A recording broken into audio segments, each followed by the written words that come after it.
Hey everyone, so one of the biggest things that you have to be able to do perfectly in real estate photography is getting your verticals set. And here's the easiest way to do that. All right, check it out.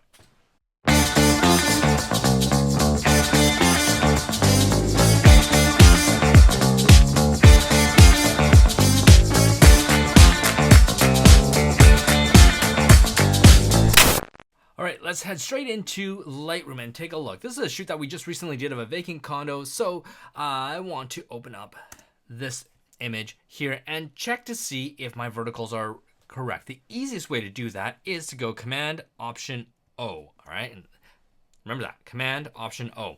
And that will bring up these little grid lines here that make everything look very easy to see.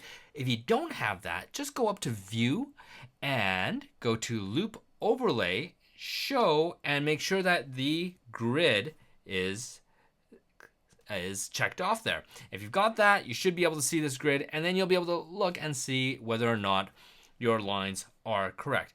Now, to fix it, you can go into Develop, and again, Command Option O, make sure that that grid is on.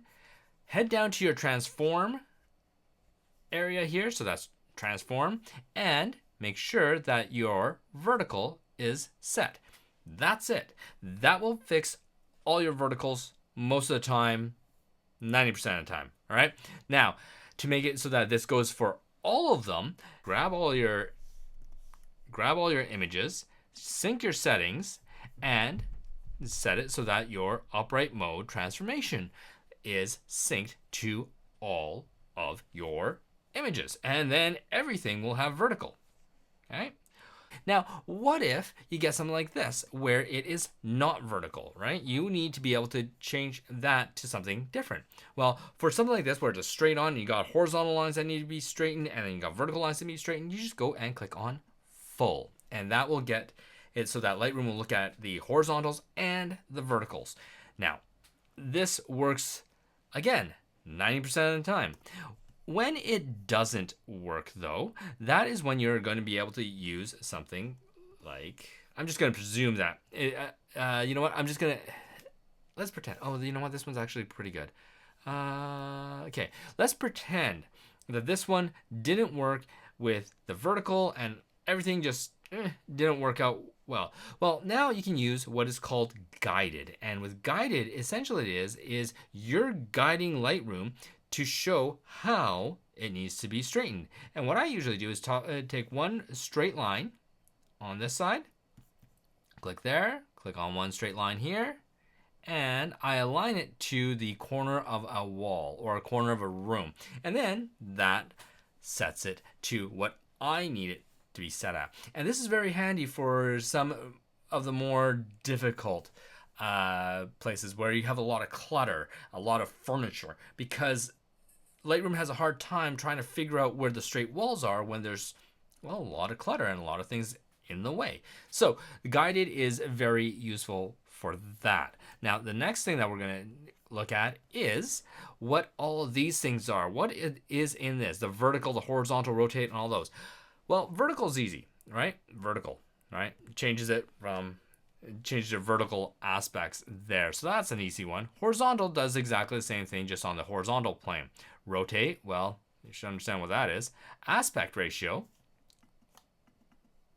is changing it from wider to shorter. Now, it's hard to see why that is going to be important, especially in this image, but just give me a sec. I'll get to that. I'll show you where it becomes important. Scale, again, why is it important here? It's not. You know what? Stop. Let's just jump into the next image and I'll show you why this is important. All right, bang. Let's take a look at this. All right, I've got this image here, and this is an exterior of a condo building that I shot a little while ago. For this, because of how tall the building was, I need to shoot it looking up. And the exterior of most condo buildings, you will have to do that. But sometimes this happens when you're looking upstairs or looking at a chandelier or looking at an entryway where you want to get this vaulted look. When you do that, you're going to get this keystoning, and it is going to be quite prominent. And so when you go and click on vertical, it will do this. And you're going to get these little white spaces on either side.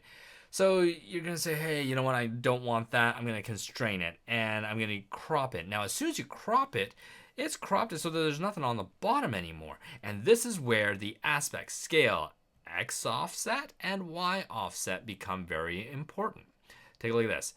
Y offset, that is going to bring this image up. Okay, I'm going to bring it up a little bit more.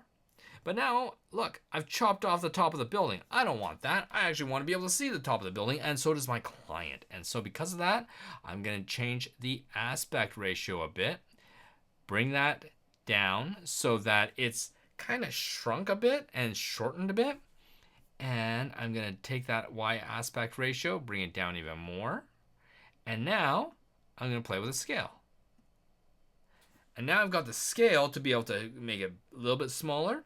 I've got the aspect ratio to change it from making it so tall to being a little bit shorter. And I can bring the Y offset so that we're now framing the image right where I want it to. If I go into my crop, you can see where I'm at. Now, look at the size here. 5528 by 3686. This is a lot larger image. What if I was now to take this and go back down to scale, increase my scale to here, change my Y offset, and now with my crop, I'm just going to reset it. Now look at my size. Okay, now I'm at 8688 and 5792, which is a huge difference in terms of the pixel resolution. So this works out better. But again, this image isn't quite right. Now, is it? I'm going to go down to here on my upright. I'm going to change it to guided on this one. And I'm going to use this line here and this line here of the exterior building. And now that's better. Command Option O to bring up my grid. And you'll see that these two buildings on either side are perfectly straight up and down. I've got everything in the frame. My aspect is good. I've got the top of that building. Right? So everything looks exactly the way that I want it to. So top of the building's in, bottom of the building's in, everything is still fitting in. I've got my full resolution, and the only way I was able to do that was because of the aspect and scale.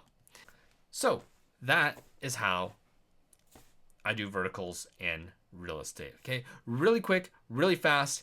Everyone should be able to make sure that their verticals are perfectly straight up and down for every single image because, well, that's expected of a real estate photographer. And if you want to know more about real estate photography, well, I got a course on that, and hopefully you'll join me there. All right, take care. Thanks for watching. If you have any comments, questions, put them below, and be sure to click on like, subscribe, and click on that little bell to be notified every time we put up new content. And I am happy to announce that our online real estate photography course is now done, and it is ready for you. Just go to www.robmaroto.com and use a coupon code that is in the show notes here to get yourself a nice little discount. All right, see you later.